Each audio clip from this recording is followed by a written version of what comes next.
Hey, AP Euro guys, part two of Nietzsche. This is going to primarily deal with Thus Spoke Zarathustra, Nietzsche's I think it's his most important work. I've read a lot of his stuff. We all kind of go through a pretty hardcore Nietzsche stage. And I never kind of grew out of mine. In fact, my fondness for him is kind of grows more and more because I really think he's one of the most underrated. His stuff was for years criticized because of that's all his sister's doing and her sympathies with the Third Reich and manipulating his later writings to make it appear as if his notion of the overman was a fascist notion, and that's not really. Did it play into the war? Absolutely. Did it play a role in Nazism? Certainly. But those weren't his words. Those are largely his sister's doing.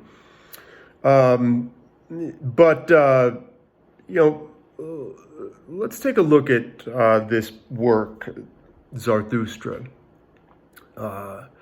You've heard in theology most likely of Zoroaster and this Persian god, and Nietzsche credits him. And I don't know if this is correct or not, but Nietzsche credits him with kind of the myth of Zoroaster is sort of this creator of good versus evil. And so in Zarathustra, you're going to hear a story that is sort of, it's not sort of, it is a parable of man and his quest to become the overman. Okay? So it starts, with Zarathustra up in a cave, and clearly a reference to Plato's cave. And as I said in the last Nietzsche segment, he loved Athenian tragedies, and at the point when Euripides and Socrates and Plato start to become obsessed with reason, that's where Nietzsche sort of breaks away from that classical ancient Greek mentality. But one of his most beautiful books in my opinion is The Birth of Tragedy, which I think is amazing. Anyway. So Zarathustra's sitting in this cave, and he's acquired tons of knowledge, and he wanders out of the cave because he is going to share his knowledge with this town of people. It's his duty, as Plato's cave allegory insinuates, that you go out and you go away and you learn, and then you bring this back to the people. Carl Jung also talks quite a bit about this as part of the hero's journey. I don't know if any of you have read like Edith Wharton's Mythology or Man and His Symbols. This is also very, look, the guy going out, remember Luke Skywalker going into the swamp to hang out with Yoda? Well, that's where he learns about the Force. Like, this is a common archetype in philosophical history. So Zarathustra emerges from this cave. He comes to this town. Forgive me if I get some of the details wrong. I really haven't read that particular story in a very long time. But he comes down, and he starts professing his knowledge of the overman. And he's laughed out of town. It's people are like, well.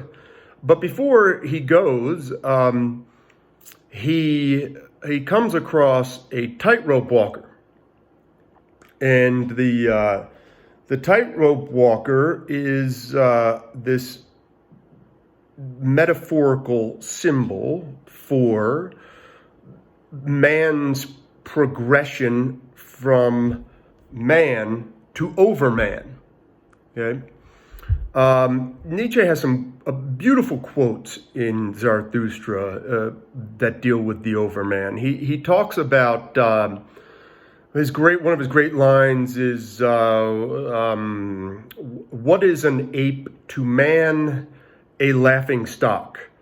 So his whole idea is, and the line there is, the whole overman thing is to strive towards this next level. And remember, he's very heavily influenced by Schopenhauer. And Schopenhauer's notion of the world as will and representation is that notion of willing. Okay, and that's very important to Nietzsche. This idea of willing forward. And Nietzsche believes that we must keep, the way, we must keep just kind of progressing forward to this next stage. So he believed that one day we will look back on man from the perspective of the overman. Okay? So the tightrope walker, some clown jumps on the rope and knocks him off the rope, and the tightrope walker is all upset, and Nietzsche he again talks. He's like, "What? Why are you upset? What could possibly make you upset? You lived your life as the man who defies death. Okay, have you not heard? God is dead." And then the tightrope walker finds peace in that, because I think the tightrope walker thinks he's going to be dragged down into the fiery pits of hell, and Nietzsche's like, no, none of that stuff exists. You don't have to worry about that, my man. You are free to die. Okay? You can go, and you will go as the overman. And there's a really important theme that takes place within Nietzsche, along with this whole becoming thing, is the overman. He introduces, and I think he introduces this in Zarathustra. He introduces the idea of eternal recurrence. And what eternal recurrence is after you achieve the last stage of this development. Come on. No, not now. Come on, man, get out. After you achieve this last stage of development, you should be living your life every day as if you're going to have to relive it over and over and over. Okay? That's why he says it's so important to self-overcome. Okay? So remember, what is an ape to man? A laughing stock. We must move past this, strive to the overman. Now at this point, he points out a very important part of his criticism of Christianity. And what he considers Christianity, he considers Christians, quote unquote, despisers of life. And he equates them to the camel. Now there's a two animal, one human step-by-step progression to the overman. You start as a camel, you move on possibly to a lion, and at the final state would be that of the child. And I'll go into that. The individuals, and this is all a large part of Zarathustra. You start out as the camel. Okay? You are, what is the heaviest thing I can carry? I will rejoice in my strength, but I'm secretly bitter and resentful towards the thou shalt mentality. Okay, and this is where he talks about the Christian mentality as the herd mentality. Okay, and the camel represents that thou shalt mentality. Okay, he will carry all of these burdens.